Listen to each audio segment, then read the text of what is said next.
안녕하세요, 신비박스입니다. 오늘은 태평양 전쟁 당시 서태평양의 2호섬을 두고 벌어진 미군과 일본군 간의 전투 이오지마 전투에 대해 알아보겠습니다.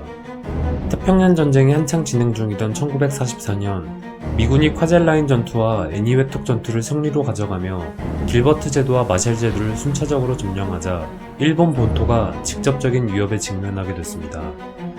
당시 일본 해군은 계속되는 미 해군과의 전투로 전투기를 운용할 승무원이 대부분 사망하는 등 이미 많은 부분의 전력을 잃은 상태였기에 일본군 참모들은 사실상 미군과의 전투에서 궁극적인 승리를 가지고 온다는 것은 불가능하다고 판단했습니다.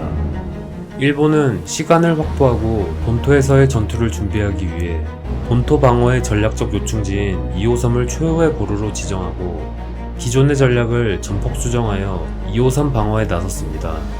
일본은 쿠리바야시 다다미치 육군 중장을 2호섬 수비 지휘관으로 하여 섬에 상륙하려는 미 해병대를 괴롭혔던 펠렐리오 전투와 같이 해변 지형을 유리하게 이용하며 2호섬을 요새화하기 시작했습니다.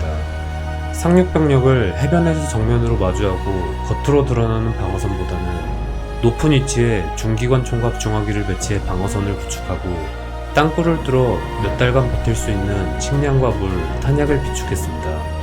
당시 미 해군은 섬의 방어선을 무력화하기 위해 함포를 이용해 섬 전역을 포격한 뒤 방어선이 무너지면 해병대를 상륙시켜 섬을 점령하는 전략을 사용했는데 쿠리바야시 중장은 이러한 미군 전략에 대비하고 손실을 줄이기 위해 많은 벙커와 거의 20km에 달하는 땅굴을 파놓았습니다. 이미 사실상 2호섬에 대한 보급을 완전히 봉쇄한 미 해군은 일본 본토 폭격을 위한 교두보인 2호섬을 점령하기 위해 1944년 6월부터 함포를 이용해 천천히 포격하기 시작했습니다. 함포 포격과 공중 폭격이 거의 9개월간 진행됐고 장기간의 포격으로 섬이 완전히 박살날 정도로 퍼부었기에 미군은 2호섬의 일본군이 거의 괴멸됐다고 생각했습니다.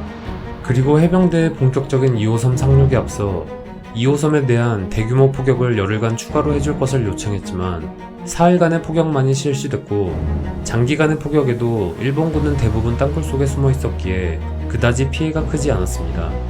3일간의 추가 포격 이후 1945년 2월 19일 2호섬을 점령하기 위한 해병대의 상륙작전이 개시됐습니다.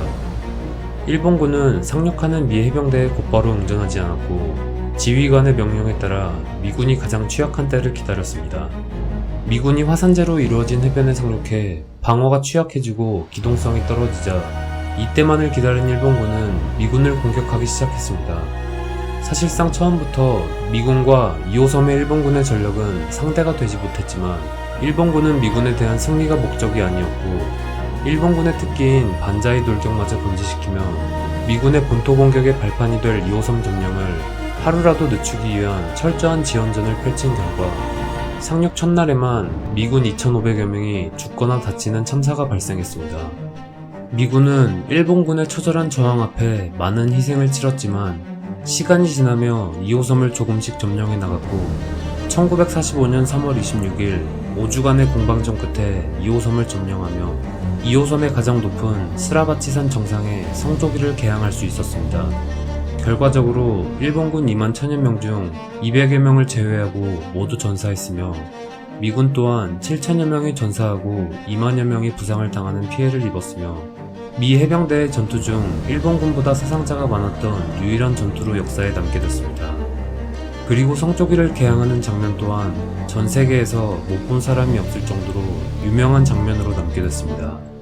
2호섬의 처절한 전투는 드라마와 영화 등으로 자주 만들어졌는데 일본군의 지휘관이었던 쿠라바야시 중장의 이야기를 담은 클린트 이스트우드 감독 와타나베 켄 주연의 영화 이오지마에서 온 편지가 수라바치산 정상에 성조기를 개항한 영웅들의 이야기를 담은 클린트 이스트우드 감독의 영화 아버지의 깃발이 만들어졌으며 2차 세계대전 태평양 전선에서 미 해병대의 활약을 담은 명작 드라마 더 퍼시픽이 만들어지며 전 세계의 대중들에게 이오지마 전투를 널리 알리게 됐습니다.